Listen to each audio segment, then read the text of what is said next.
আসার ফলে এখানে যে নার্ভগুলো আছে, যে নার্ভ রুট, এবার এরা কি করবে, এরা চেপে ধরবে।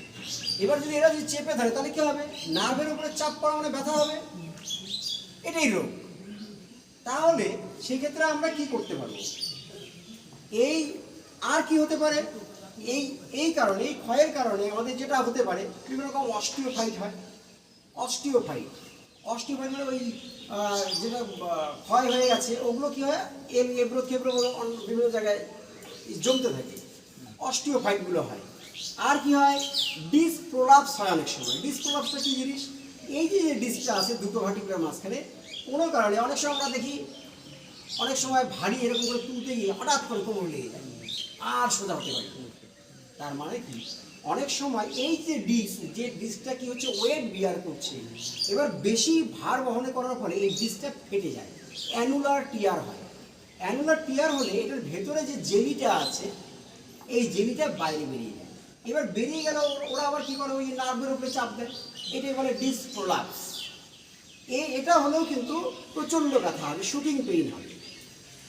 আর কি হতে পারে, হঠাৎ দেখা গেছে কেউ পড়ে গেছে, পড়ে যাওয়ার ফলে হঠাৎ করে একটা ভার্টিব্রা আরেকটা ভার্টিব্রা থেকে একটু সরে গেছে, আমরা যেটাকে বলে স্লিপ ডিস্ক বলি, স্লিপ ডিস্ক। তো স্লিপ ডিস্ক যদি হয় তাহলেও পেইন হবে। তাহলে এতগুলো পেইনের কারণ, আরও পেইনের কারণ আছে। যদি এই সমস্ত জিনিসগুলো হয়, এই যতগুলো বললাম except slip disc, slip disc বাদ দিয়ে, স্লিপ ডিস্ক কি, যদি একটা ডিস্ক আরেকটা ডিস্কের থেকে সরে যায়, সামনের দিকে যদি চলে যায়, তাহলে ওই স্লিপ ডিস্ক বাদ দিয়ে আমাদের বাকি যে সমস্ত স্পন্ডাইলোসিস যদি হয়, হার্নিয়েশন হয়েছে, ডিস্ক প্রোলাপস হয়েছে, এগুলো যাই হোক না কেন, তাহলে আমাদের সবচেয়ে ভালো যে আসন সেটা হচ্ছে আমাদের ভুজঙ্গাসন। ভুজঙ্গাসন একটু ইসে করো, কষ্ট নিয়ে নাও। কথার কথা, আমাদের ডিস্ক প্রোলাপস হয়েছে, ডিস্ক থেকে জেলিটা বেরিয়ে গেছে। এইবার এখানে যদি ডিস্ক থেকে যে জেলিটা বেরিয়ে গেছে, এবার কি হবে, এবার এই ভুজঙ্গাসন যখন হবে তখন কি হবে, এরকম করে চাপ দিবে, চাপ দেওয়ার ফলে জেলিটা আস্তে আস্তে ভেতরে ঢুকতে থাকবে, ঠিক আছে। তো এটাকে বলা হয় ভুজঙ্গাসন। এই ভুজঙ্গাসনটা আমরা বিভিন্নভাবে করতে পারি। কারো যদি থোরাসিকে পেইন থাকে, কথার কথা, থোরাসিক মানে এই অংশটা, থোরাসিকে যদি পেইন থাকে তাহলে কি করবো, এই যে আরেকটি অর্ধভুজঙ্গাসন করবো, অর্ধ, তাহলে কি করতে হবে, এই ধরনের করে আমরা ভুজঙ্গাসন করবো। তাহলে চাপটা কোথায় করবো, এইখানে করবো, থোরাসিকে। দ্যাট মিনস আমার ব্যাক পেইন বা পিঠে যদি যেখানে ব্যথা থাকবে সেইভাবে আমার অ্যাঙ্গেলে আমাকে আসনটা করতে হবে।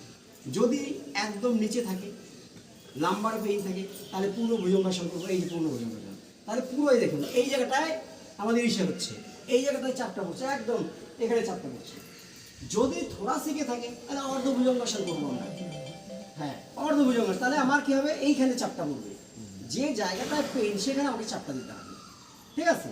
ঠিক এই আসনের দ্বারা আরেকটা জিনিস হয়, আমাদের যদি সার্ভাইকালে যদি কোনো থাকে, সার্ভাইকাল স্পন্ডাইলোসিস হয়, অনেকে শুনবেন। সার্ভাইকাল স্পন্ডাইলোসিস হলে এই দেখেন এখানে এক্সটেনশন হয়ে গেছে, এরকম এই এক্সটেনশন হয়ে গেছে। এক্সটেনশন হওয়ার ফলে, ঠিক আছে, এখানেও এক্সটেনশন হয়েছে, এখানেও এক্সটেনশন হয়েছে। এর ফলে একটা আসলে কিন্তু আমাদের সার্ভাইকাল স্পন্ডাইলোসিস এবং লাম্বার স্পন্ডাইলোসিস দুটোরই কাজ করে, খুব ইম্পর্টেন্ট। মানে ভুজঙ্গাসন, কারো যদি কোমরে ব্যথা থাকে ভুজঙ্গাসন করতে পারে, তবে অবশ্যই মাথায় রাখতে হবে যদি স্লিপ ডিস্ক থাকে সেক্ষেত্রে ভুজঙ্গাসন করা যাবে না।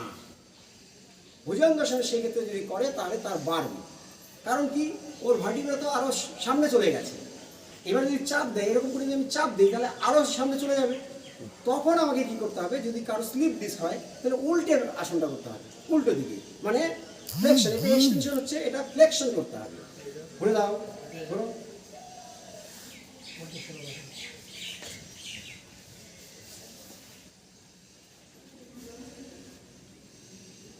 কি করতে পারো তোমরা, ইসে করো, নৌকাসন করতে পারো, নৌকাসনটা করো, এই নৌকাসন। এইবার এই নৌকাসন করার ফলে কি হচ্ছে, উল্টো দিকে হচ্ছে, তাহলে এই দিকে চাপটা হচ্ছে, চাপ দেওয়ার ফলে যে ভার্টিব্রাটার সামনে এগিয়ে গেছে ওটা আস্তে আস্তে নিজের জায়গায় আবার ফিরে আসবে। এইটা হচ্ছে স্লিপ ডিস্কের ক্ষেত্রে। মানে স্লিপ ডিস্কের ক্ষেত্রে কি হবে, আমার ফ্লেকশনের যে ইসের ব্যায়ামগুলো সেগুলো করতে হবে। আর বাকি কোমরের ব্যথার ক্ষেত্রে সব এক্সটেনশন, মানে ভার্টিব্রা যেগুলো এক্সটেনশন হবে সেগুলো করবো। ঠিক আছে? ঠিক একইভাবে আবার উপর হোক, আমরা এটার সঙ্গে কোমরে ব্যথা উপর হয়ে যাবে। কোমরে ব্যথার সঙ্গে কোমরে ব্যথা যদি থাকে আরেকটা ব্যায়াম আমরা করতে পারি, যেটাকে বলে লোকাস্ট পশ্চার। লোকাস্ট পশ্চার ইংলিশে বলে, আর বাংলায় কি বলে স্থলভাষণ। স্থলভাষণ, স্থলভাষণ দুইভাবে করা যায়। যদি কেউ একবারে না করতে পারে, এক পদ স্থলভাষণ, এক পদ স্থলভাষণ। এক পদ মানে এক পা করে উপরে তুলবে। এইটাও যখন করে দেখেন ঠিক এই জায়গাটায় আবার কি হচ্ছে, এই জায়গাটা চাপ হচ্ছে, এই জায়গাটা এক্সটেনশন হচ্ছে। যেখানে এক্সটেনশন হবে ঠিক সেই জায়গাটায় ব্যথাটা কমে যাবে। তাহলে এই যে এক পদ স্থলভাষণ, আমরা এক পায়ে যখন করবো অল্টারনেট করে করবো, অল্টারনেট, এই পা ওই পা। ঠিক আছে? এবং আরেকটা জিনিস মাথায় রাখতে হবে, যে আসনগুলো করবো এটা কম পক্ষে 5 বার, 5 রেপিটেশন, কম পক্ষে 5 বার রেপিটেশন করতে হবে। আর কি অ্যাটলিস্ট 10 সেকেন্ড আমাদের এটাকে ধরে রাখতে হবে, কম পক্ষে 10 সেকেন্ড। এইটা হচ্ছে দ্বিপদ, একসঙ্গে দুই পায়ে দিয়ে হচ্ছে, এবং পূর্ণ স্থলভাষণ। ঠিক আছে? এই দুটো আসন একদম মানে কি বলবো, একদম অব্যর্থ এই কোমরে ব্যথার জন্য।